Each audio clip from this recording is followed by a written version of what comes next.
However, Nico Williams made it very clear that he's not going to budge on his wage. So, he's not the player we break our wage structure over. He's just not. Sorry. Barcola is someone that I'd really want as well. But if the scouts say, "Oh, we prefer this person and this person before we speak to Bradley Barcola," then that's what the scouts want. But I'm not going to be like, "Oh, they don't know what they're doing," because I can see what they're doing and I've backed them for what they're doing, and so far I've been right. So I'm not going to veer off from that. You're backing the owners because they've been right so far.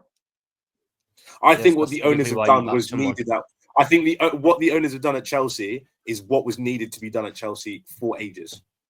What?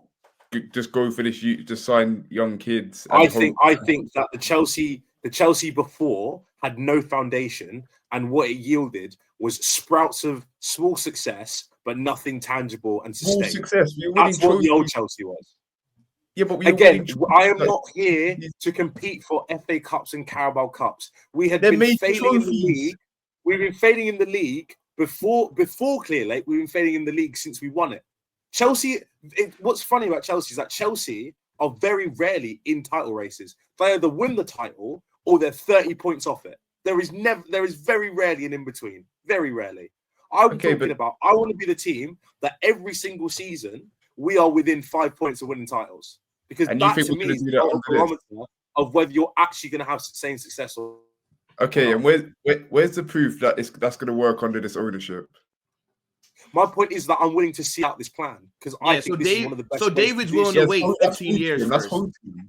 He's waiting to wait 15 years. That's what David's willing to do. I'm not going to wait 15 years. How am I going to wait 15 years? Just keep signing the 15-year-old from like Argentina. A little 14-year-old from like Ecuador. We established, Will, that the plan is within the next 3 years. That's why they've signed. Like, so this Escobar and this Andre Santos. What I don't understand is why not accelerate?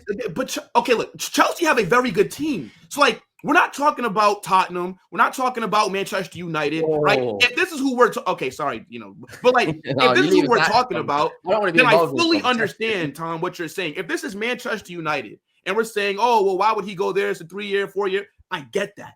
Chelsea are right there. Chelsea are a team that next season. They're not right there. Again. Chelsea should be competing for the title next season. You got Cole Palmer, Caicedo, Enzo, right? You got like Reece James. You got Cucurella, who's been playing at a very high level. Chelsea are right there. Their centre backs have no experience and are young. Both their goalkeepers, as it stands, because Mike Maignan both their goalkeepers are liabilities. Their winger quality is horrendous. And their striker is massively inconsistent. Tom. That could be fixed right now. That could be fixed this summer. That's why I'd sign all them things. And then if they don't, that's when we look at the ownership. And that shows they're not serious. So they can get fixed this summer, Tom. This summer. So to turn Chelsea into a title winner, what you need is a world-class goalkeeper, minimum one, but more likely two. More likely two centre-backs. Minimum one, more likely two world-class wingers, one for either side, and a world-class number 9. That's going to be close to 300 million quid, and that is only going to work. That is only going to work. World-class players to compete. Because guess what? You need world-class players to win titles. Yeah, but you're talking about world-class goalkeeper, world-class winger, world-class striker. So Chelsea have to have 9 world-class players. I never said they have to have 9. Someone let me ask you. Need to have 9. No team has 9 world-class players, but what you cannot cheap out on the spine. No team ever wins the league with a shit goalie. No team ever wins the league with a centre-back partnership that isn't up to standard. No team ever wins the league without a real bagsman in their front line, which Chelsea do not have. Chelsea do not have this guy in their front line who will get them 20-plus goals, who will, in the big games, in the big moments, when he gets that half chance, turn up and bag it. To get all of this done, is going to cost 300 million quid, and that only then, in the situation that it would turn them into title contenders, would be if Manchester City, Arsenal, and Liverpool all sat there and done fuck all.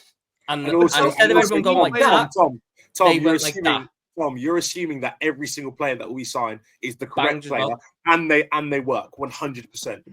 That very rarely happens. Where's the proof that Gittins is going to work? Where's the proof that Gittins is going to work? How many players do you think Chelsea need to sign to be where Arsenal are? Let's all agree. Arsenal are going to challenge next season, right? No. Okay, so how many players are Chelsea away from Arsenal? Chelsea are not that far off from Arsenal. Like Chelsea are How many signings? Chelsea are 2 big signings off from Arsenal. Not if you go sign Gittins. What I'm saying, like, not if you sign the Gittins, not if you sign Garnot, then you're not going to be. If they go out and sign Mike Mignon, or however you pronounce the goalkeeper, and they brought in a top class centre back. Let's say hypothetically Chelsea went tomorrow and got Bastoni. Is that enough to match Arsenal? No, we need another striker. We need another striker as well. Why do you think Chelsea are this close to Arsenal? Arsenal have just done 3 years of being how many points did Arsenal finish above Chelsea this season? This is what I mean. Points is such a weird metric. Points is an arbitrary thing. Of course, points is a metric. It's 38 games. But Will, you are assuming that if Arsenal and Chelsea were both operating at the same level, therefore, the difference is 5 points. Therefore, because those 2 teams were operating at the same level, Chelsea are only so far behind Arsenal. That's not true, because Arsenal have had season on season of performing to a very high level. So then, for me to assume, and also bear in mind, you've been roasting my club about how bad we've been. Let's not forget that. Considering we went 12th, 8th, and I'm disappointed. Hold on. Don't forget, I was on this channel and I said that Chelsea should be finishing top 4, and they all laughed at me. Cool. Anyway, but when we went 8th and then we went 4th, the point is that to assume that we are now going to suddenly make that same jump again and then go and compete for a title it's harder to do, because making bad teams good is not hard. Making good teams great is way harder. It's way harder. So, David, isn't it easier though if you sign Williams instead of Garnacho, and if you sign Osimhen other than the lap, to the point that's been playing devil's advocate? I agree. I don't see how signing Gyökeres, I'm naming names, Williams, who is young but still had more experience than a Garnacho. The man's played in Euros finals as an example. I don't see why that messes up your strategy. You're just buying better versions of the players you're looking at. Can I just say this? My only thing is that if you're building a house and you start building it before you finish the foundation, the house is going to fall down. It won't stand up. That's the way I look at Chelsea right now. So we are not finished with this building stage that the club needs. Yeah, and by the way, I'm happy for you to buy Garnacho off me for 60 million. I'm not going to complain about that. I disagree with signing Garnacho, and I agree that signing Nico Williams would improve Chelsea a lot more, 100%. But they are building something that if Nico Williams doesn't want to fall in line with, there's no point in signing Nico Williams, because it's going to affect everything else, and your house is going to fall down. That's my point with Nico Williams. Dubes? No, I'm just gonna say, like, to go mirror off of what Will's been saying, right? I think we're a goalkeeper, which could be Mike Maignan. I think we're a proper elite centre back away. We're a winger away, and we're another striker away. Whether that be a Sesko, whether that be a Gyökeres, away from competing. I think we are. Tom no way. Why, okay, no why way. Not? Why not? So look at the teams that are above you. Look at the teams that are above you. Let's be serious now. Let's look at the teams that are above Chelsea. Man City had one problem this year. Their midfield had 0 legs. They got ran through in midfield. Everything else fell apart because their midfield was so easy to break through. So what have they done? Rodri's back from injury. They go and sign the best midfielder in Serie A. They had Ryan Cherky as well, who's one of the best creators. That problem solved, sorted, done. So you can expect Man City to return to the levels that they've been showing for years, which is minimum 85 points. Minimum. Arsenal, already a strong squad that was battered with injuries last year. Now they've added Zubimendi to further strengthen that midfield. They're linked heavily with a left winger, which is a key area of attack. They're linked heavily with a striker. That should put Arsenal, provided they don't have an injury crisis like they did this year, back to 85 to 90 points. Liverpool just won the title, are adding Florian Wirtz, Milos Kerkez, Jeremy Frimpong, linked with a striker, we're linked with a midfielder. All that should push Liverpool towards getting 85 to 90 points. But do I think the Chelsea squad, as it is, as their manager says, because this is the other thing, the manager himself doesn't want to put Chelsea near title races at this point in time. So where's this sudden belief that Chelsea are ready for a title race going to come from? If they had, but based off your logic, they're far away. Because we finished top 4 with an Wait, just real quick. But based off of Tom's logic, then Liverpool shouldn't have won the league last season because you guys shouldn't have done as good as you did. Your squad wasn't. Nobody thought that Liverpool were going to win the league. What are we talking about? You didn't invest last summer. Liverpool you lost your manager. You brought in an unused squad. So things can happen. Like Liverpool have a squad an amazing that could win league titles for 7 years. Say it again. Liverpool have had a squad underachieved. I agree. Win league titles for 7 years. No, but what I'm saying is, entering this season, a lot of people looked at Liverpool as a disappointment based off of what they did last summer window. You bought nobody but Chiesa after you brought in a new manager. He wasn't backed. A lot of people were not high on what Liverpool had going on. So based off your logic, right, you guys shouldn't have been where you currently are right now. What I'm saying is that Chelsea have a very good squad. If they went away from looking at these unproven players, and if they said, yo, we made Champions League, let's go bring in a Rodrigo. Let's try and sign a Victor Gyökeres, right? Let's say you get those two signings done. Chelsea could very much, I'm not saying they can win it, but what I'm saying is that they can be in the race. I think that you're thinking that. I'm not saying we're going to win it either. No, because this is the point you're missing. Chelsea get Gyökeres. I'm going to give you Chelsea get Gyökeres and they get Maignan. Chelsea go from there to there. So if everyone else in the Premier League decide to sit on their arse and do fuck all, Chelsea close the gap. But Arsenal are making big signings, so Arsenal are going there. City are addressing their problems, so City are going from there to there. Liverpool are adding pieces, so Liverpool go from there to there. It's not like the bar is there. And hang on a minute. The bar's constantly rising. Dudes, I'm going to come to you next, I promise. But based on what you just said there, though, Tom, is illogical. Let's say there's that gap between those teams now. If those teams are making those massive jumps, if Chelsea don't look to make a massive jump as well, they'll be further behind with the signings they're looking to make, by your logic. That wasn't what I was saying. What I'm saying is Chelsea. That's what you said. It's not because I'm saying Chelsea aren't going to close the gap. 1 or 2 signings at this point doesn't close the gap.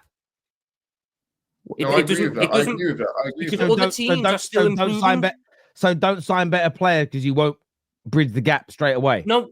What I'm saying is Chelsea are clearly 100% behind this project. There is no point in throwing away this project for a quick year of a splurge when it's not going to close the gap enough. But who would they be throwing it away on? Who would they be throwing it away on? So we're going for a Gyökeres who's clearly not in there. Why would Gyökeres ruin the project at Chelsea? Because if he demands 300k a week, he's then not in Cole Palmer's going to want 300k a week, and then Caicedo's going to want 300k a week, and then every single player who's like Reece James is going to want 300k a week. And suddenly players who perform at high levels want more money. Hold on. The way the lap gets to that level in 2 or 3 years. No. My point is that if they don't fit within what we're trying to do, then right now they can't be signed. I'm saying that there is a moment when I think these Chelsea owners are going to go, this is when we're going to start. This is the moment when we go for it. And when they go for it, that's when I think you're going to see the biggest signings. But I don't think that time is now. Year, David. I don't think that time is now. Turn it on and off when they won. No, but it's... No. But then, David, you'll be saying this next summer as well. Then the summer after that. Yeah, I've already said.